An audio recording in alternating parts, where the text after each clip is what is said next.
Nós estamos aqui com, turmas da área com disciplinas, né, administração de recursos humanos, administração de talentos humanos, 1 e 2, ou seja, a professora Adame com terceira fase, eu com turma de quinta fase, né, e acho que os temas que nós estamos propondo aí são muito propícios, inclusive por esse momento que estamos passando, né. Então, vamos entrar no nosso primeiro bloco, que é perfil do profissional atual e também o perfil do profissional de recursos humanos, especificamente, né, conforme essas tendências de mercado. Então, passo a palavra para vocês e os nossos acadêmicos aí vão se preparando para intervir, para questionar, fazer os seus, também, conforme a sua vivência, né, as suas experiências de vida, contribuir para que o nosso encontro seja mais positivo ainda. Perfeito. Núria, queres dar honra, você como nossa Hunter convidada aí, eu vou te complementando, mas é um assunto que você está bem quente, né, nesse momento, trabalhando muitas vagas estratégicas. Sim, sim, legal. Antes desse nosso encontro, eu e a Shirley estávamos conversando um pouco sobre o tema, né, e a gente conversou muito na seguinte linha de raciocínio.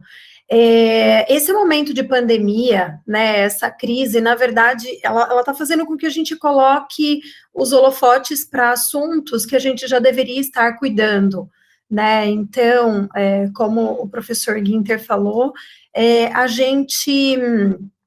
gente tem tendências que já estavam nos rondando e agora com a pandemia elas nos pegaram de verdade, né? Então, acho que o rumo da nossa prosa, o rumo da nossa conversa, o meu convite é que a gente faça esse olhar mesmo, né? Do que a gente pode mudar, não somente olhando para a crise, para o lado ruim dessa nossa ansiedade, mas assim, quanta coisa de inovação e quanto movimento positivo que isso está gerando, né? E aí, estávamos conversando um pouco sobre isso, e já há muitos anos, né, a gente vem vivendo situações de redução de quadro, né, então, independente da pandemia, o que a gente percebe? Situações de redução de quadro, né, quem fica? Ficam os profissionais que são multitarefas, né? Então, cada vez mais a gente percebe essa tendência de carreira, tendência de comportamento. Então, o profissional de RH, ele tem que saber um pouco de todos os subsistemas de RH. E ele tem que ter um que ele tenha força, onde ele faz, onde ele traz mais resultados, né? E eu percebo que essa é uma tendência em qualquer área. É interessante, né, Núria, quando você coloca isso, porque a gente veio muito, né, a gente era multifuncional, e aí nós viemos depois uma carreira de especializar e de se fechar na especialidade, então a pessoa tinha que estar muito imersa no trabalho, porque aquela era o nome, o sobrenome, né, da função, e aí aos poucos o mercado, dependendo do negócio, né, tem negócios que são bastante enxutos já na sua natureza, então já tinha essa diversidade, mas tinha aquele ditado, parece pato, né, mas o pato não sabe direito nadar, não sabe direito voar, não sabe direito fazer nada, né, e agora vem essa oportunidade de mercado para você, de novo, acolher as diversidades da tua área e as possibilidades de atuação e não ficar mais aquele profissional melindrado, né? Eu ajudo, mas a minha especialidade é aqui. Então, assim, até para a gente entender, puxa, que movimento é esse, né? Eu tenho a minha especialidade, a minha demanda, mas eu vou ter mais possibilidades de braços, né, de atuação. E eu recentemente participei de um fórum, né, de discussão, de um grupo que eu faço parte em Curitiba, que é o Google Business Group, o GBG, e nós estávamos discutindo também sobre o futuro do RH, né, porque com a entrada da inteligência artificial, boa parte do que a gente faz vai ser lindamente feito, né, por softwares, enfim. Então, eu, por exemplo, uma das frentes que eu trabalho, né, é caçar talentos. Todos vocês provavelmente estão no LinkedIn, né? Quem não está no LinkedIn, corre entrar no LinkedIn, porque é bem importante, né? Então, o LinkedIn te coloca em contato com qualquer pessoa, então, logo, não precisa mais da gente como como hunter, como recrutadores, né? Então, acho que a reflexão é para todos, inclusive para nós. Onde eu agrego valor, né? Então, assim, chegar até as pessoas, o LinkedIn chega por você. E onde é que você agrega valor? Que eu acho que esse é um ponto bem importante para todas as carreiras, né? O que eu estou fazendo, ele agrega valor para o cliente, né? Então, nós, como RH, hoje em dia você tem no YouTube técnicas de entrevista, né? Qualquer pessoa pode fazer ali, né, um curso rápido, assistir um vídeo no YouTube e já sai entrevistando. Então, onde que eu agrego valor, né? Qual é a qualidade da minha entrega? Então, nesse caso, você entrega um conhecimento sobre perfil comportamental que o teu cliente não tem, você entrega uma análise de valores daquele profissional, que está muito ligado ao jeitão que ele traz resultados, né? Enfim, a gente tem que começar a mostrar para o cliente o que ele não enxerga no óbvio, que tecnicamente ele não consegue fazer no LinkedIn. Então, eu vejo que essa é uma reflexão bem importante para a gente como RH também, né? Onde eu agrego valor? Será que eu agrego valor mesmo, né, para o meu cliente, quando eu tenho, por exemplo, um recrutamento ou um processo de contratação, de treinamento, com tantas etapas, algo tão burocrático, que não garante aprendizagem, não garante um bom recrutamento? Então, eu acho que esse olhar, esse desapego, como a Shirley falou, né, eu preciso desaprender algumas coisas que eu acho o máximo, e que muitas vezes estão me prendendo num modelo antigo, que não me leva, né, para esse novo patamar, para esse profissional do futuro que está tão próximo, né? Então, acho que esse desapego, e acho que essa é uma tendência também. E assim como esse profissional de RH, né, a gente estava até conversando o quanto é importante ele ter essa habilidade de escuta, né? Então, a pessoa de recursos humanos, ela sempre foi muito generosa em entregar, né, buscar o melhor capacitação para os seus colaboradores, buscar o melhor movimento, mas muito olhando o mercado, que o mercado estava fazendo como tendência, o RH se preocupava em trazer para as organizações. O que a gente percebe hoje é o quanto o RH tem a habilidade de se despir de todo esse conhecimento, às vezes, externo que ele tem, e ele ouvir de verdade os clientes dele, né? Porque, às vezes, hoje, o menos é mais. Então, o quanto ele consegue ser um business partner mesmo, né? O quanto ele consegue ser uma pessoa do negócio. Então, o RH entendendo do negócio, falando de negócio, né? O que é importante eu levar como indicador? Tem RH que, às vezes, não está olhando os seus indicadores de pessoas, quanto custa os desligamentos, né, Núria? A gente estava falando isso, que é o primeiro ponto de uma escola de líderes, né? Já sair dali com metas de indicadores de pessoas. Então, o RH, às vezes, a gente vai para uma implantação de uma escola, a primeira coisa que a gente diz, qual é o seu indicador de pessoas? Quanto você gasta, né, com desligamentos? Então, vem aqui a grande possibilidade desse RH já pensar como dono. E, eu não sou RH, mas eu sou líder de equipe, eu posso me tornar um líder de equipe, ou eu estou na empresa da minha família, qual é esse indicador? É importante, né, porque os indicadores não têm mais donos, eles têm pessoas que olham. Aí eu vou voltar um pouquinho para o perfil do colaborador atual. A gente está fazendo muita live, né? Eu acho que é um dos motivos que o professor Guinter me chamou é dos meus mundos de lives, né? Então, por quê? Porque a gente é muito curioso, né? E quer ficar em movimento, quer falar, quer ouvir, quer aprender, quer entender o que todos estão olhando. E o que a gente percebeu nessas grandes conversas o colaborador, ele é peso quando ele é funcionário. E ele, nesse momento, ele ganha força e fluxo de entrega se ele é parceiro do negócio, parceiro do líder. Sabe, aquele colaborador, às vezes, que olha e diz assim, não sei mais o que fazer. Hoje não fiz nada, porque não apareceu nada. Sério mesmo, fiquei jogando. Não pasmem, isso acontece e deve acontecer bastante. Então, assim, cuidado com esse tipo de modelo mental.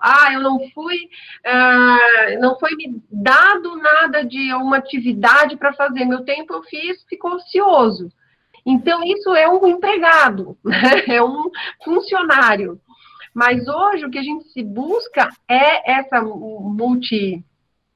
funções que a gente está dizendo, vai lá e faz, né? Tem um curso que diz, vai lá e faz, é teu. Ou se não está fazendo nada, está percebendo que tem espaço, ajudar o dono a pensar, porque hoje os empresários, eles não têm as respostas. Eles têm tantas respostas quanto nós, que somos colaboradores, e você diz assim, meu Deus, como eu posso ter respostas e o dono dessa empresa não? Né? Você tem mais ou tão respostas quanto eles. Porque você é o especialista, você está vendo coisas dentro da sua área que o dono da empresa não consegue enxergar.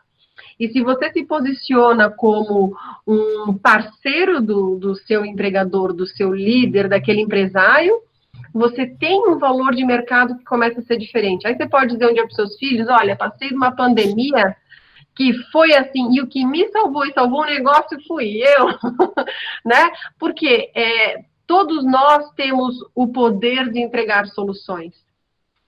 Né? Então, esse entendimento de, eu estou enganando a empresa, eu vou fazer o menos que eu posso, porque então o tempo é teu, né? A carreira é tua.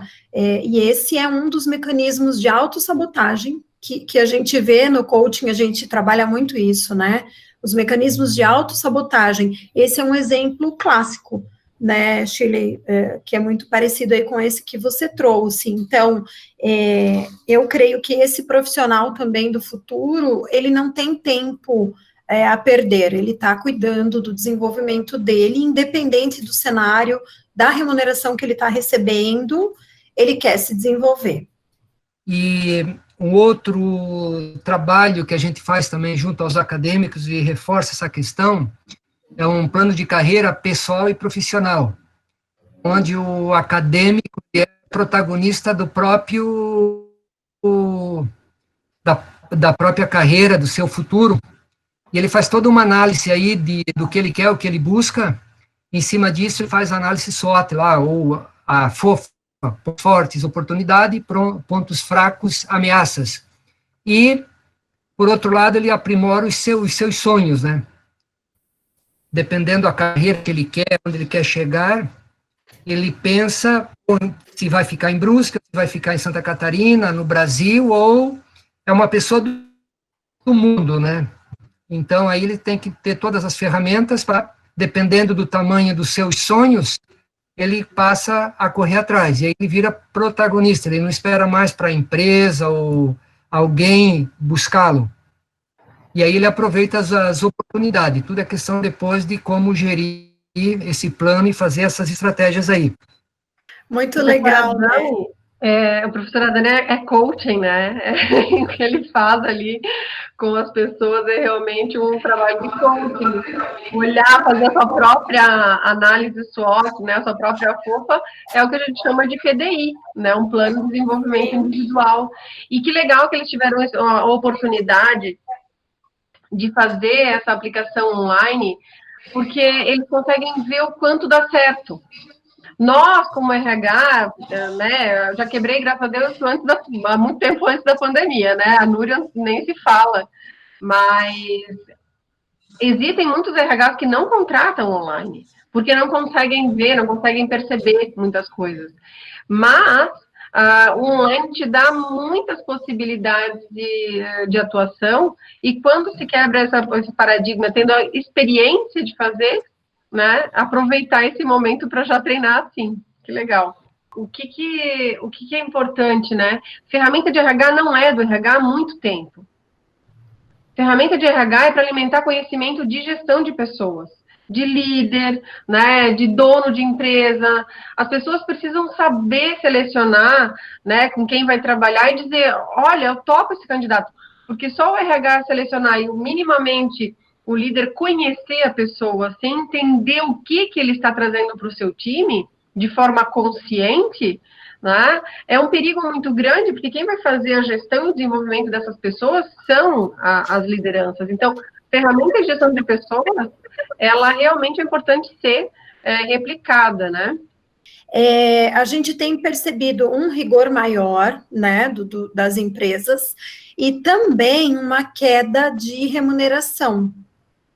a gente não sabe por quanto tempo que isso vai se estender, né?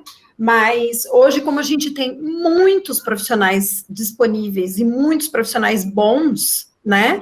Sem previsão de aumento de empregos, a gente tem percebido uma queda de remuneração já visível, assim, já bem notória, tá? Essa foi uma reação muito rápida aí do mercado. Eu só queria contribuir com mais uma situação que a gente falou ali, as características do profissional nos dias de hoje, né? Mas eu acho que está entrando fortemente uma questão, né? Independente da área, vamos ver se a Núria e a Shirley concordam comigo, que é saber filtrar esse oceano de informações que chegam todo dia, né? Sim, professor, sim. A sua fala me levantou um outro ponto de reflexão, né, sobre a habilidade de gestão de tempo, que a gente precisa ter também, né. Às vezes você trabalha num RH, sei lá, que tem 5 pessoas, aí de repente, por conta de qualquer crise, não só da pandemia que a gente está passando agora, ficam 2 pessoas. Então, você vai acordar segunda-feira e você vai ver que você tem 500 e-mails na tua caixa, né? Como é que você faz? Por onde você começa? Então, você tem várias pessoas te demandando, funcionários querendo, colaboradores, funcionários, né, querendo ser atendidos. Então, como é que você dá conta disso, né? Então, eu já passei alguns momentos, assim, de carreira, né, quando eu trabalhava ainda em empresas, e a gente vai sempre descobrindo formas, né? Tinha uma época que eu e uma colega, ela entrava às 5 da manhã, quando era período de fechamento de folha, ela entrava às 5 da manhã, para poder trabalhar tranquila, sem interrupção, né? Aí depois a gente começou a fazer horário de atendimento, plantão RH. Então, a gente começou a trabalhar, olha, uma vez por semana o RH vai estar na área. Aí a gente descia, ficava lá 1 hora à disposição, só atendendo as pessoas. Então, é bacana, porque a gente descobre que a gente, primeiro, fica quase maluco, ansioso, né, querendo dar conta de tudo, mas depois você vai descobrindo formas, né, ferramentas e estratégias para você lidar com aquilo de forma inteligente, e muitas vezes você até descobre que as pessoas ficam mais satisfeitas, porque, eu não sou atendido na hora, mas quando o RH está lá à disposição naquele horário, ele está inteiro, ele não está atendendo o telefone, ele não está respondendo e-mail, ele está ali para me atender, para tirar as dúvidas, então a gente acaba descobrindo alternativas, né? Na década de 90 e 2000 aí, era muito comum, quando aconteciam as famosas crises ali, e não foram poucas, as primeiras áreas de corte nas organizações eram as áreas de suporte. Qualidade, treinamento, recrutamento e seleção, ficávamos o quê? Com a folha de pagamento, cartão ponto, e se castigava muito em cima disso aí. Aqueles profissionais assumiam sempre assim, levando o legal e o resto à medida do possível. Vocês que estão na área, que atuam na nossa região aqui, ou em outras regiões também, esse conceito, esse costume das nossas organizações se mantém hoje? Sim, eu tenho percebido, né, professora Dami, alguns movimentos muito curiosos de mercado, né? Então, algumas empresas, por exemplo, uma multinacional que eu vivi, né, que eu atuei na época que eu trabalhava no modelo CLT, ela fez uma diferença. Primeiro, ela tirou tudo que era apoio. Então, por exemplo, folha de pagamento e recrutamento e seleção e benefícios fez parte de uma outra empresa do grupo. Eles criaram uma empresa que fazia gestão de folha de pagamento, benefícios e recrutamento para todo tipo de negócio, que são os CSCs, que a gente fala, Centrais de Serviços Compartilhados, né? Então, eu acho que os dois movimentos podem acontecer. A gente desliga as áreas mais estratégicas e fica com folha, né?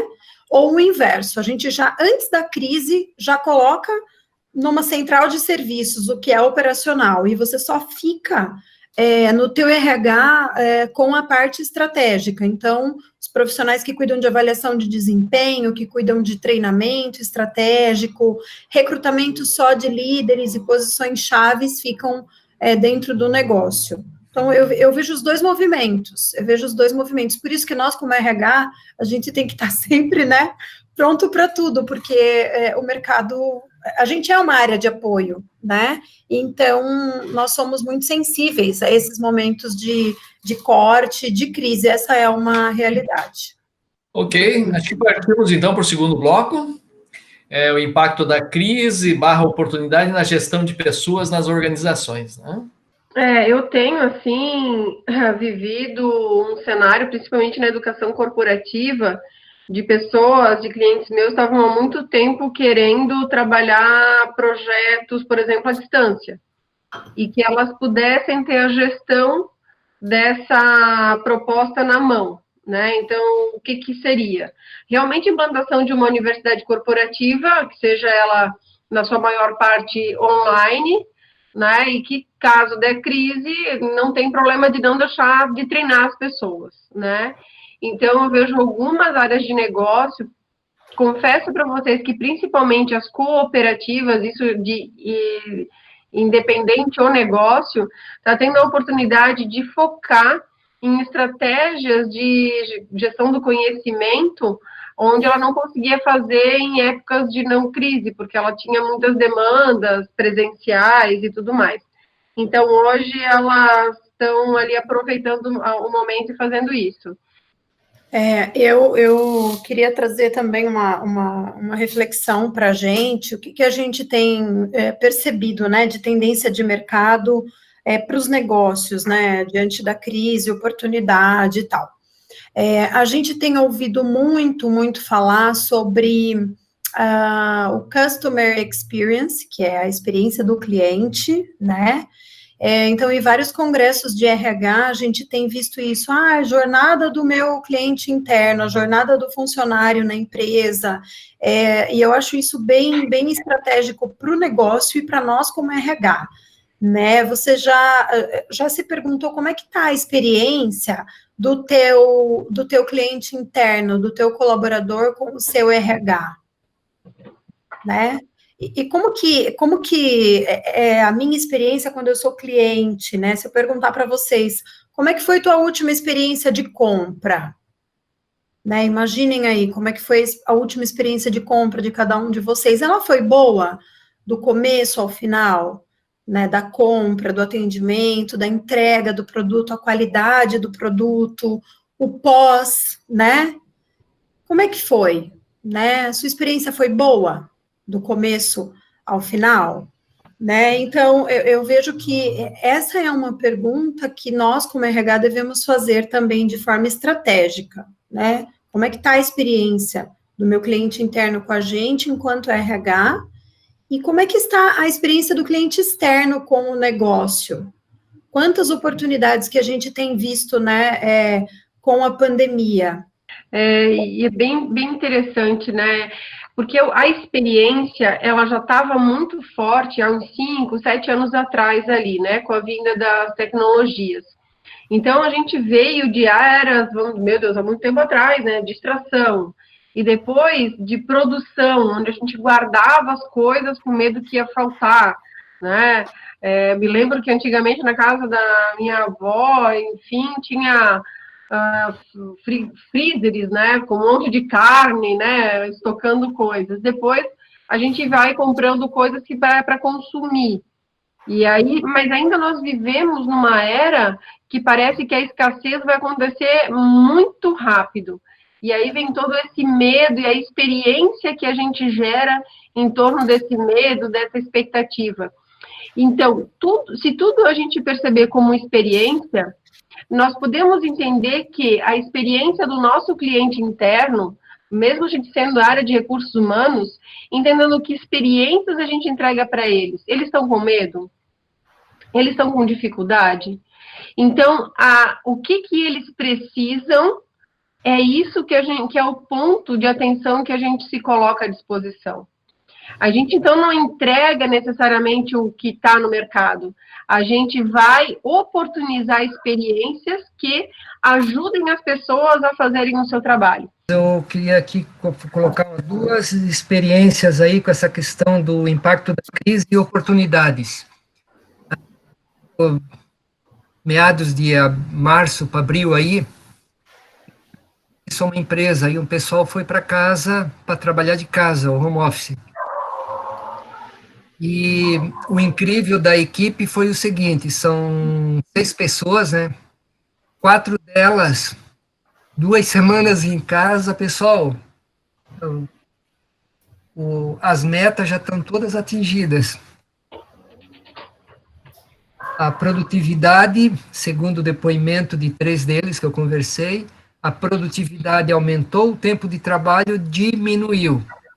E o grande segredo, a pessoa arrumava em casa o seu devido tempo, deixava uma parte durante o dia para atender os clientes, né? E num determinado momento ele se isolava e podia se concentrar, porque não tinha o pessoal próximo, e para o tipo de atividade que ele fazia, que era projetos, ele disse que assim ele tinha um rendimento que ele jamais imaginou que faria em condições normais. E 2 semanas aproximadamente em casa, ele atingiu as metas que tinha que entregar até junho do primeiro semestre. Então, esse foi um caso aí, tanto que a solicitação deles lá é que libere algum dia da semana ou faça alguma coisa para que trabalhem remotamente. E a concentração e a produtividade aumenta. Então, o impacto da crise gera oportunidade, né? Crise tira o S, CRI, né? E a segunda é uma pessoa já assim, com uma idade já bem avançada, aparentemente já, no dito popular, está pendurando as chuteiras, né? E também, em virtude da idade, foi para casa. E trabalhou de casa. Chegava em determinados momentos, ele ligava o celular na câmera, né? Fazia uma videochamada e, eu só quero ver o pessoal da empresa. E essa era a colocação dele. Não, eu estou muito bem aqui, tenho todos aqui, mas me dá uma saudade, eu preciso ver alguém. E aí, então, a gente combinava de passar o celular ali para a pessoa interagir, né? Verificando os colegas, o pessoal, trocando uma ideia, jogando até um pouco de conversa fora. E quando não, um cafezinho à distância. E então são coisas assim que a gente vê durante esse período ali, apesar de todo, entre aspas, uma insegurança que tinha no início, e eu diria até o medo, e como as pessoas reagem de formas diferentes, né? Então, tudo isso, quando trabalhado, tem um lado positivo também. Então, fica essa questão aí até para as pessoas e os profissionais e quem atua na área ali, que a questão do relacionamento e da comunicação, apesar do distanciamento social, nós temos N ferramentas que podem e devem ser utilizadas, né, em todos os ambientes, tanto no lado profissional como pessoal ou familiar também. Então, é uma forma diferente de relacionamento. E nem por isso o índice de produtividade, ou seja lá que aspecto que as empresas têm, ele deixa de funcionar, né? Então, é uma questão de aproveitar. E uma coisa que eu estava discutindo até com a minha esposa essa semana, nossa, como aumentou a produtividade, a quantia de coisas que eu estou conseguindo fazer, com a objetividade e o foco que a gente está tendo que ter no trabalho em casa, né? E uma outra coisa são as novas competências, né? No meu caso, 8 anos aí, uma função de gestão, e de repente eu voltei para a sala de aula, e nessa volta de sala de aula ter que fazer tudo diferente do que eu fazia naqueles momentos, né, anteriores. Ou seja, quanto software, quantas... a minha filha teve que me ajudar bastante aí, quanto frio na barriga, como a Adame mesmo falou, né? E quanto suador que nós tivemos que passar. Durante as falas de vocês, eu queria também pegar um gancho no comentário do Wellington. Eu sinto, assim, no comentário dele, um otimismo tão bacana, né?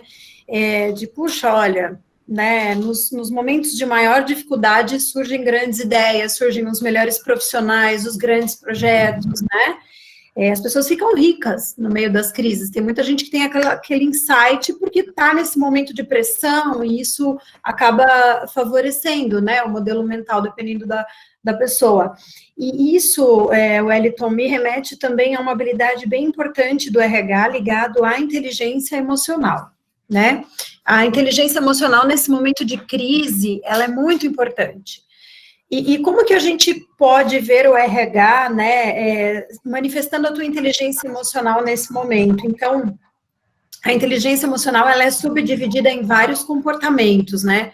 Um dos fatores é o otimismo. Então, no momento de crise, em que está todo mundo, tá difícil, você liga a TV, só conflito, né, corrupção, e a coisa do vírus crescendo, o vírus diminuindo e tal. Então, quem consegue se manter racional nesse momento, né, essa coisa de assim, ok, para tudo, consegue ter uma visão racional, de análise, se mantém otimista, porque o RH precisa dessa visão, né, a visão estratégica, às vezes, é uma coisa tão simples, você congela hoje, olha para frente, esse momento que a gente está vivendo, está todo mundo sofrendo e tal, daqui 6 meses, como é que a gente vai estar? Daqui 5 anos. Então, esse equilíbrio, né, essa assertividade do RH, esse senso de realidade, ele é fundamental. Ok, vamos para o terceiro bloco, então. Vamos falar, então, sobre a tendência de comportamento dos talentos humanos após essa pandemia. A questão do comportamento, né, eu acredito que tá muito ligado também a esse momento que a gente está vivendo, a essa forma híbrida, né, e também a empregos que podem, daqui a pouco, não mais existir, trabalhar na sua qualificação, nas suas possibilidades de entrada. Vendo também a possibilidade de até a própria evolução do próprio quadro atual, em algumas demandas que possam surgir, algumas demandas que possam aparecer, e também a possibilidade de ampliação dessas parcerias, né? O que a gente percebe, por exemplo, o mercado que ele está muito aquecido hoje, não parou, são os mercados de cooperativismo, de associativismo, né? Então, a gente acredita que essas questões ali, como a própria Núria comentou, puxa, vamos se fortalecer em Bend, copiar do que já está sendo feito, né? Entender algumas possibilidades que já estão dando certo para trazer para a nossa realidade. Eu vejo que essa vai ser também uma grande tendência. Nós, como consultoria, posso dizer que a gente está cada vez mais parcerizando, né? Não só por uma questão de know-how, mas percebemos que é um movimento que vai aumentar e agregar valor, né? Porque você ganha maior tamanho, ganha maior abrangência e aprendizado também. Então, essas possibilidades do modelo mental mais flexível e o comportamento humano voltado para a leitura de indicadores e metas, né? Como foi colocado, porque o gestor, a gente aqui na nossa região, né, professor, eu trabalho muito com escolas de lideranças, onde a gente ensina quem já é líder a exercer realmente a sua função de gestão e liderança. Então, o que acontece é que as pessoas ainda têm essa dificuldade de delegar, né? Querem sim fazer, e o seu fazer gera o resultado da sua entrega. Então, cada vez mais a gente vai perceber esse líder, esse RH, ou as pessoas falando sobre entrega, sobre indicadores de entrega, né? Então, o aprender a delegar, o passar, o se informar e comunicar às pessoas o que está acontecendo de forma rápida e assertiva, são comportamentos que vão ser uma grande diferencial, né? Já eram desejados, e agora não é mais um desejo, é uma necessidade. Então, a gente tem ali líderes que realmente podem deixar de existir na sua função de liderança, porque cada vez mais a fazer a gestão do tempo, seu e do seu time, e saber trabalhar com indicadores, metas, e fazer planos de ações efetivos, né, que tenham acabativas, porque a gente percebe um cenário que tem várias ideias de ação, mas essas ações não geram acabativa algumas vezes. E aí gera uma frustração gigante, profissionais que participam de reuniões e tudo mais. Então, esses comportamentos de liderança que vão empoderar a equipe a ter autonomia, que a gente sempre diz que é diferente de independência, né? A dar autonomia para as pessoas executarem, acompanhar essas entregas, validar esse comportamento para ir para frente e não ele executar, vai ser um dos comportamentos que eu acredito que vai ser mais gritante. Que eu acho que a gente, pelas nossas falas de todos nós agora, né, que tivemos pelas contribuições e tudo, a gente já tem ideia, né, de alguns comportamentos que vão ficar aí como comportamentos no futuro, lições aprendidas com base nessa vivência, e eu fiz aqui algumas pontuações, uma pequena lista, e a gente pode complementar, né. Colocamos aqui, então, como a Shirley falou agora, a capacidade de delegar para gerar autonomia, então é a capacidade que eu penso que eu gerar a minha autonomia e eu dar autonomia para o meu time, né, para os meus colegas, exercer essa liderança verdadeira, onde eu ensino, onde eu aprendo. Coloquei também a fala da questão dos indicadores, e essa linguagem de gestão, né, como é que eu falo de indicadores, como é que é isso, que fórmula é essa, e como é que eu me aproprio disso, como é que eu falo disso com o meu time. Então, essa linguagem é bem importante. A multifuncionalidade, que a gente já falou, que é essa capacidade de fazer um pouco de tudo e se garantir em algo que eu realmente agrego valor, e aos poucos ir ficando bom, né, em outros assuntos também, para trazer resultado em outras áreas de RH. Falamos de inteligência emocional, como um todo, gestão do tempo, falamos de inteligência tecnológica também, né, nas falas dos professores aí, daquele frio na barriga que dá quando a gente vai entrar numa ferramenta nova. E também anotei aqui a inteligência social, esse olhar de responsabilidade social, que sem dúvida é um diferencial aí, né, depois dessa pandemia e de qualquer momento de crise. E, claro, se alguém quiser complementar nossa lista aqui com comportamentos que talvez eu tenha deixado passar no registro. Eu gostaria só de contribuir com uma situação, assim, né, concordo inteiramente com todas essa listagem e algumas outras mais, mas dizer assim, que em termos de comportamento, né, eu percebo que, assim como nós fomos chamados a se isolar, né, agora nós vamos ter que ser chamados digamos assim, após passar principalmente essa crise, né, do vírus, e não voltar a um normal, mas um novo normal, que como todos estão chamando aí, nós vamos ter um medo de retornar, né, ao convívio como nós tínhamos antes, né?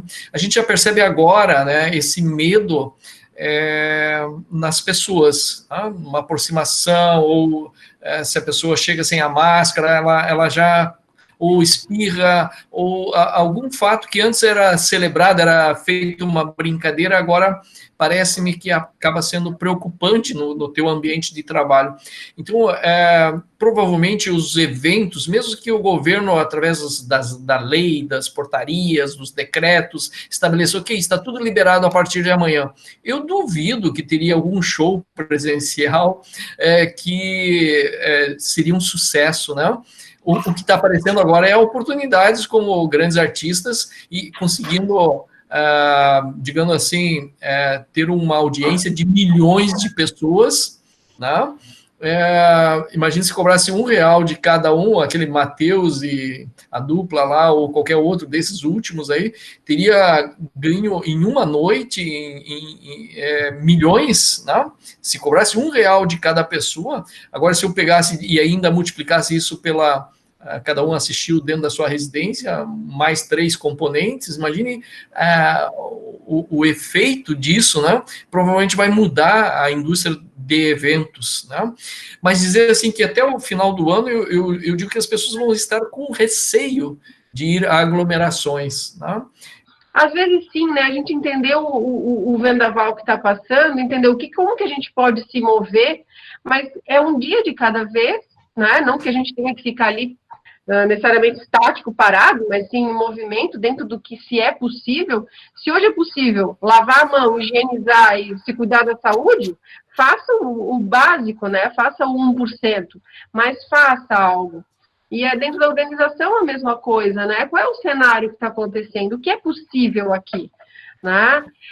Então, se a gente trabalhar também nessa base do 1%, estando em movimento, estando em desenvolvimento, estando em aprendizado, a gente vai passar, né, por essa crise, a gente vai também ter comportamentos de flexibilidade que vão vir nesse momento pós-crise também, e estar atento e também, como vocês colocaram lá, fazer uma básica leitura crítica, né, do que a gente se apega ouvindo, lendo, e grupos que a gente pertence, o que realmente está agregando valor para esse momento, né? Porque é hoje que você está plantando amanhã ali na frente também.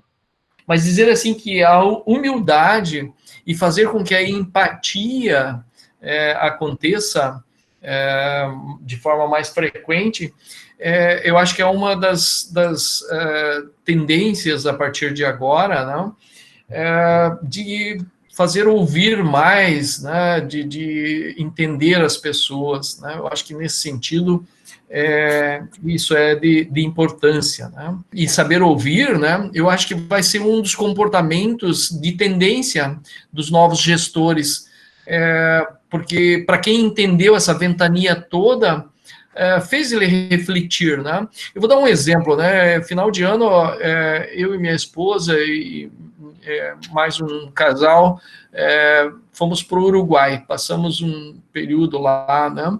Era um país que eu não conhecia e fomos de carro mesmo, e foi muito bacana, que deu para conhecer o próprio país e sentir uma coisa que em outros países da América Latina que eu já conhecia e também Europa fazem, que é usufruir mais da questão da qualidade de vida, de ver o pôr do sol, uma coisa parece tão democrática, tão simples, sem investimento nenhum, e que a família toda vai lá desfrutar daquele momento, coisas que nós aqui, parece-me que no nosso país deixamos de fazer ou nunca fizemos, porque nós fomos por um caminho de bem material, de busca incessante, né, nesse sentido, de não prestar atenção para coisas simples, né, que estão aí disponíveis e que a gente deveria estar curtindo, né, com todos os que estão no seu entorno, né. Eu queria pegar essa questão ali que você colocou, né, professor, da questão dos valores, até anotei ali,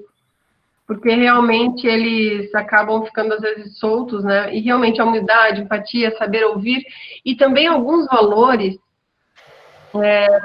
a gente percebe o quanto que ele vai te levar além desse momento, né? Então, assim, as pessoas às vezes podem ter um ledo engano, as pessoas, negócios, né? De que parece que aqui é o aqui, agora e pronto, né? Não tem uma visão, às vezes, de continuidade.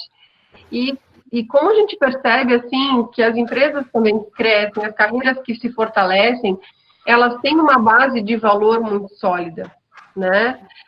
Até na conversa com a dona Rita ali na semana passada, ela repetiu umas 4 vezes. Aí na 4ª vez eu falei assim, bom, eu vou trazer o que você está me trazendo, então a 4ª vez, dona Rita.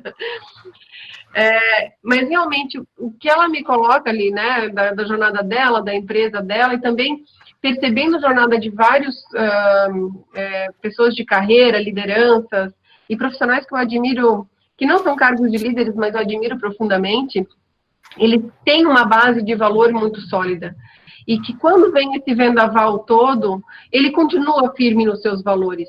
Que é diferente de comportamento, né? Comportamento a gente vai modelando, a gente vai se adaptando, a gente flexibiliza. Mas valor não, ou não deveria. Então, quando a gente tem alguns valores organizacionais, a gente se quebra, se desdobra em vários pedaços para poder manter esses valores. Porque a coerência delas é muito importante para até a própria manutenção dos seus negócios, porque o teu cliente externo vai olhar e vai dizer assim, tá, mas e agora? O que ele está querendo, né? Assim como eu tenho tido vários episódios, né, de mentorings organizacionais, que a gente estava em mudança de cultura, fortalecimento de competências e tal, e veio essa pandemia, e eu me coloquei à disposição dos meus clientes, e eles colocaram algumas situações, e elas se repetiam. Eles diziam assim, puxa, eu já estou com uma dificuldade gigantesca no meu negócio, né? O meu fornecedor sabe disso.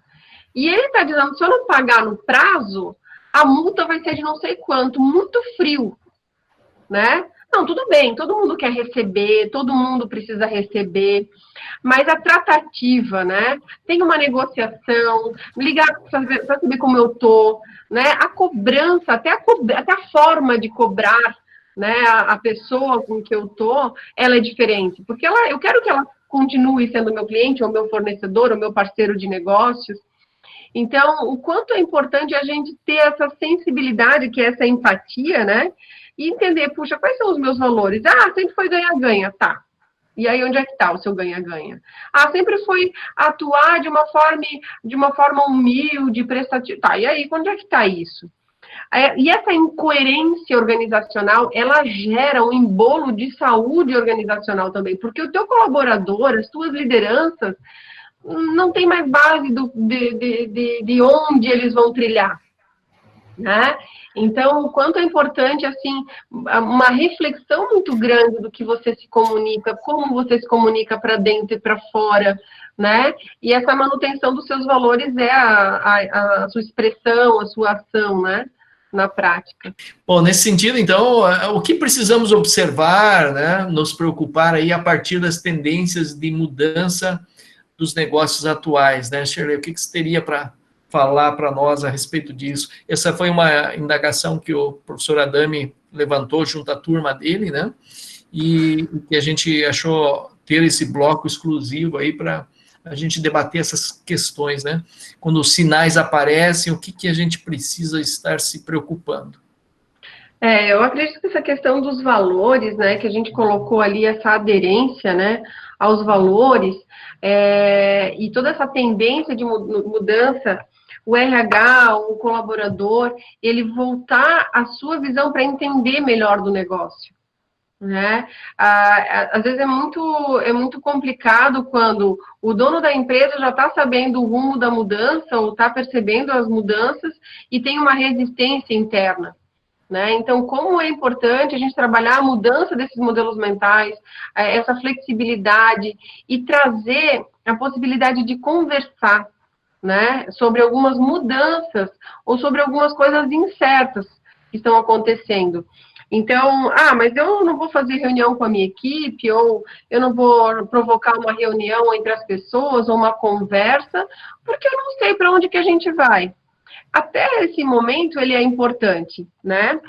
A gente entender, porque a tendência das mudanças nos negócios atuais, elas estão sendo construídas hoje, né? O que a gente está enxergando hoje de possibilidades que a gente viu lá atrás, de tendências que a gente está vendo para atuação, entrada do nosso mercado, ou, puxa, produtos que não vão mais fazer sentido, o que o cliente estava vendo que não é visto como valor no ponto de vista dele, você poder ajudar a exercitar esse abrir mão e caminhar, né? Então, comportamentos que você vai estimular hoje é o que você vai trazer para amanhã. Então, essas conversas, mesmo não sabendo para onde a gente realmente vai parar, que eu acredito que ninguém saiba, né? Nem as nossas governanças sabem e tudo mais, e também cobrar isso seria, sei lá, muito errado, porque nem a gente não sabe para onde vai. É uma construção coletiva, e tudo que se constrói coletivamente, ela gera engajamento, né? Então, engajar eles numa possibilidade de criar alternativas novas, falar sobre isso e flexibilizar. Quando você vê um colega seu de trabalho, ou um líder seu, né, se você for da pessoa da área de gestão de pessoas, ou você for um filho do dono da empresa do seu pai, independente do tamanho que ela seja, você ajudar ela a pensar com qualidade, para ela poder ter a qualidade de entregas diferentes, né?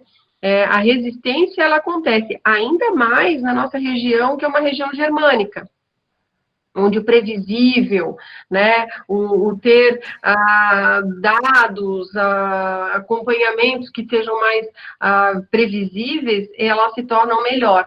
Então, essa imprevisibilidade também é um assunto importante para estar na mesa.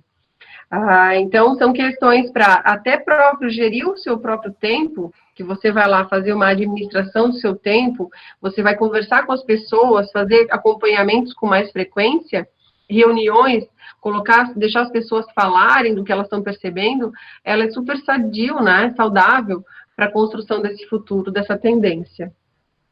Qual é a alternativa, Shirley, que a gente tem hoje que nos aponta para levar uma mensagem de esperança, de levar um otimismo para esse interno, que são os nossos colaboradores lá. Então, isso é que me inquieta hoje, e às vezes eu tenho pensado mais do que normalmente em certas circunstâncias, porque para ter a palavra certa, diante de tudo isso que está acontecendo, pode puxar aqui noticiários e o que você quer, aspecto político, econômico e tudo mais, mas diante do RH, da gestão de pessoas, de trabalhar com pessoas, o que nós poderíamos levar nesse aspecto? Eu vou colocar aqui uma situação de empresas que a gente está tendo. É uma empresa aqui da nossa região, né, que também ela tem uma cultura mais conservadora, onde os indicadores, a estratégia organizacional, geralmente ela ficava junto com o dono da empresa, né, e claro, a pessoa, as cabeças de área, né, as principais lideranças, elas ajudavam a construir ou sabiam quais eram as suas metas. Então, o que acontece? Como é que eu vou levar um alento para as pessoas de que as coisas podem melhorar, se realmente o que eu estou vendo é que realmente a gente vai levar um bom tempo entendendo aonde e qual é o caminho que a gente vai poder realizar algum movimento que a gente possa, sei lá, abrir as portas, né? Vou dar um caso que todo mundo está sabendo, por exemplo, a Van, que colocou comida, né, alimento, né, feijão, arroz, dentro de algumas lojas para poder abrir. Isso estava no radar dele? Não, ele criou essa alternativa. Ele tinha no CNPJ dele a possibilidade de ter alimentos lá dentro, e ele teve um estalo e disse assim, pô, vou vender arroz e feijão. O que eu quero dizer com isso? É que nós, enquanto RH, sofremos de uma síndrome de entregar as respostas para as pessoas, né? Claro, ser o ponto de elo, de convicção, isso tudo, a gente tem essa energia. Mas agora, o movimento seria ela para colocar as pessoas para pensar no cenário. O RH agora, ele é tão estratégico, ele é tão importante. Se ele usar a habilidade dele de ser coaching desses líderes, para ele poder, coaching, mentor, né? Eu digo assim, coaching, porque, na verdade, é como o professor Adami fez ali com os alunos dele, ele montou um PDI, que é um plano de desenvolvimento individual, usando FOFA. Né? É ótimo. Quem é que faz isso? É um coaching, é uma pessoa que tem uma habilidade para fazer a pessoa refletir. E aí nós vamos educar as nossas lideranças a falar para as pessoas, a falar com as pessoas. Porque senão nós, como RH, vamos ficar fadados a fazer reunião e quem vai fazer follow-up? Tem que ser a liderança para fazer isso, senão nós vamos ficar doido. E não vai ser efetivo, porque o colaborador do líder não tem contato tanto direto, diário com a gente não sabe tecnicamente das coisas. Ele vai estar falando uma linguagem técnica, né? Então, eu percebo assim, ó, que vai ser um grande mentor de líderes. Eu sei que às vezes a gente pensa assim, puxa, mas se ela soubesse as lideranças que eu tenho aqui, tudo vai ser feito isso num curto tempo. O que a gente quis fazer com essas lideranças a vida inteira, enquanto RH, vai acontecer agora, né?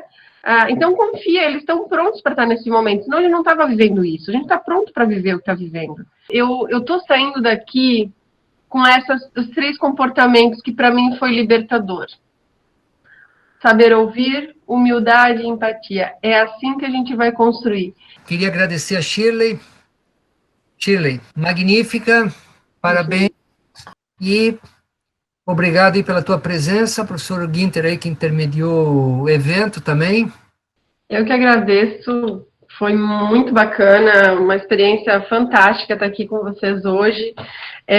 Eu deixei ali os meus contatos, eu vou entregar, eu gostaria de passar para vocês algumas referências de comportamentos de liderança que a gente está percebendo para a atualidade, que é do Otto Scharmer, que vem muito forte com esse modelo que nós estamos trabalhando, né? O Otto Scharmer, ele tem um site onde ele disponibiliza várias ferramentas, ele é muito generoso, então vou compartilhar com o professor, pode ser pelo professor Günther, aí coloca na turma, e também uma metodologia chamada Thinking Environment, que é ambientes de pensamento, que eles fazem exatamente isso.